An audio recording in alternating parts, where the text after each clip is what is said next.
Hello, this is an introductional video on how to use the Prime HUD, and this video in particular is going to be about how to use a gesture to make a shortcut on your keyboard to control the macro keys on the HUD. That's a lot to take in. It sounds complicated, it really isn't. So let me explain what I mean.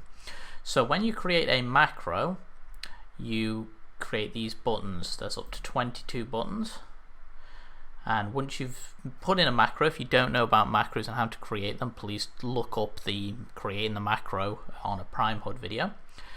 And once you've created them, I've got three here. I have a clothesline, a super kick, and then the last one is a body punch.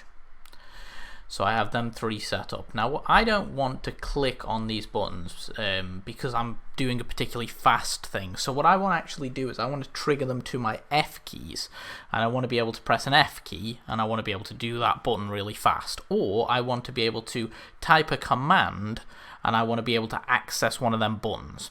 Well, you can do that now. And what you can do is you can create a gesture that will do that for you. So over here I have a pre-made gesture. And what this gesture is, we're going to start a blank one, just so you can get the feel for when you actually open a gesture. So we've created a new gesture, and it's totally blank. And it starts off with hey, and then it says hey, and then it's got rubbish in it down here. So the first thing we're going to want to do is to remove these. So we click on them, we press remove, and we click on that one, and we press remove. The next thing we want to do is we want to have a command to trigger it. So in this case, let's say this is what you want to type down the bottom. So we're going to put something like move 1, because that's number 1, P1. And then we want to replace it with /63 and then the name of the move. /63 talks to the listener HUD, it talks to communicators, it basically tells comms what you're doing, so it comes up in yellow. So we're going to put I'm doing a cool move. Right, and the next thing we need to do is we need to put a chat command here. So we're going to press chat and press add, and it will come up with chat and a blank box down here. We want to put in /67 because that's what the HUD listens to. Preset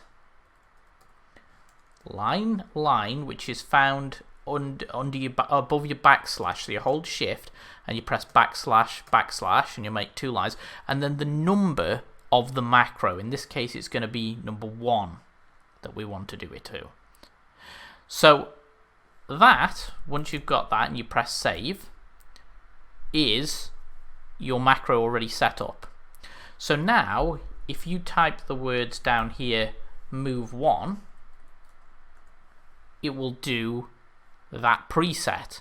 Now let's say that you don't want to have to type anything, you just want to press a button and it'll do it for you. That's very easy. So over here I've got my pre-made one I've set up. It's exactly the same, but in the shortcuts you can see I've got a drop down, and then on the drop down I've selected F11. Now be careful that you don't already have something set up on that particular key, and the way you do that is if you go to one of these, if you go to comms and you go to gestures or press Ctrl+G, it will come up with all of the keys down the side here where it says keys that you have selected as a shortcut. So it's always best to just quickly check that no one else is using F11 on any of these, and if they are, to turn it off, or whatever key you choose. So now we've got this, and we've got it preset to number 1, and we've got the shortcut key to F11.